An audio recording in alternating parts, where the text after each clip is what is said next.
제대로 된 성형 지식만을 전달해드리는 유니크 성형외과 이세빈입니다. 코끝 성형은 코 수술 시 가장 어려운 부분이죠. 여러가지 부작용으로 인해서 본인 몸에서 채취한 자가조직 외에는 다른 재료를 사용해서는 안 돼요.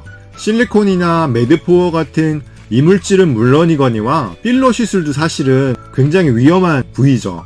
알로덤이라는 제품이 있어요. 알로덤은 본인의 피부와 거의 같기 때문에 안전하게 사용할 수 있다는 광고성 글들이 많이 나와요. 과연 그럴까요? 이번 영상에서는 제가 알로덤이 무엇인지, 광고대로 알로덤이 본인의 자가 조직만큼 안전한 것인지 자세히 알려드릴게요.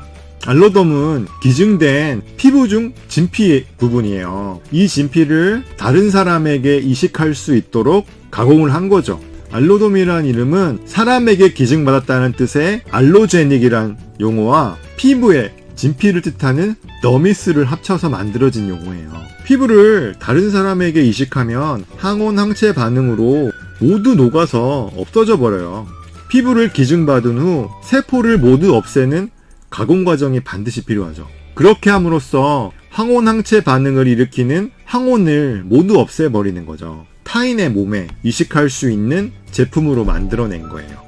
그래서 알로덤을 무세포 동종 진피라고, 에이셀룰라 더말 매트릭스라고 불러요. 인조라는 단어의 뜻과는 정확히 맞진 않지만 공정 과정을 거쳤다는 의미로 보통 인조 피부라고 하는 것이 바로 이 에이셀룰라 더말 매트릭스, 즉 알로덤이에요. 알로덤은 동결 건조한 진피예요. 진피를 그대로 보관할 수는 없겠죠. 다량의 수분을 포함한 진피를 감압해서 얼음을 승화시키고 그렇게 함으로써 건조시킨다는 의미예요. 그렇게 해야 보관하기도 쉽고 장기간 보관할 수 있으니까요. 인체의 조직은 열에 약하잖아요. 그러니까 건조를 시킬 때 일반적으로 하는 것처럼 햇빛이나 열에 말리는 것이 아니라 동결 건조를 함으로써 조직의 손상을 최소화하는 거죠.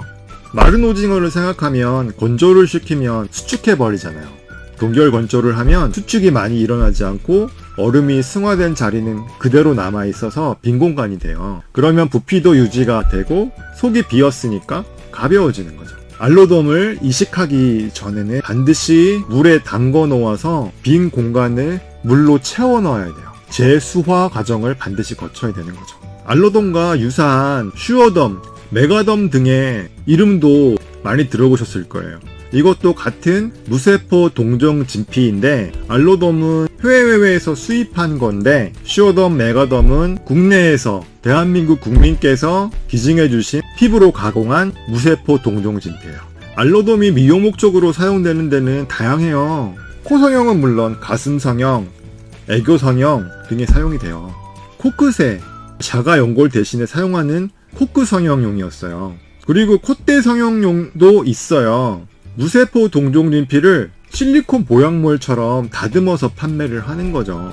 자가 조직도 아닌 무세포 동종 진피를 실리콘 대신 사용해서 얻을 수 있는 이득이 없어요. 거의 사용이 되지가 않아요. 그러면 과연 광고처럼 알로덤, 슈어덤, 메가덤 같은 무세포 동종 진피는 본인의 조직과 유사해서 안전한 것일까요? 꼭 그런 것 같진 않아요. 먼저 재수화의 과정이 필요하다고 그랬어요. 알로덤을 이식하기 전에는 최소한 40분 이상 물에 담가 놔야겠죠. 그 40분 이상 물에 담가 놓는다는 것은 공기 중에 노출될 시간이 굉장히 많다는 거예요. 수술방을 아무리 무균적으로 관리를 해도 공기 중에 있는 모든 세균을 제거할 수는 없겠죠. 공기 중에 오래 노출된다는 말은 그만큼 세균 감염의 가능성이 높아지는 거라고 말할 수 있고요. 염증이나 감염의 확률은 자가조직보다 높아요. 무세포 동종 진피 역시 일부가 흡수가 되고요. 코끝에 진피나 지방 이식을 하지 않는 것은 코끝이 슬림해지기를 원하시는 분이 대부분인데 연조직을 이식할 경우에는 코끝이 더 커질 수 있기 때문이에요. 무세포 동종 진피 역시 연조직이라서 이를 이식할 때 코끝이 더 커 보일 수 있어요. 알로덤, 무세포 동종 진피는 항원 항체 반응에 의한 면역 거부 반응을 없애기 위해서 공정을 거친 기증 진피예요. 자가 조직이 아니기 때문에 당연히 자가 조직을 사용한 경우보다 부작용의 가능성은 높아요. 너무 여러 차례 수술을 시행해서 더 이상 쓸 자가조직이 없는 경우에는 사용하면 굉장히 좋은 재료죠. 당연히 첫 수술하시는 분들은 자가조직을 이용해서 수술을 해야지 알로덤, 슈어덤, 메가덤 같은 무세포 동정 진피를 사용하는 것은 바람직하지 않아요. 구독과 좋아요는 사랑이래요. 저의 이야기가 도움이 되셨다면 구독과 좋아요, 알림까지 꼭 눌러주세요. 지금까지 유니크 이박사 이세빈이었습니다. 감사합니다. 안녕.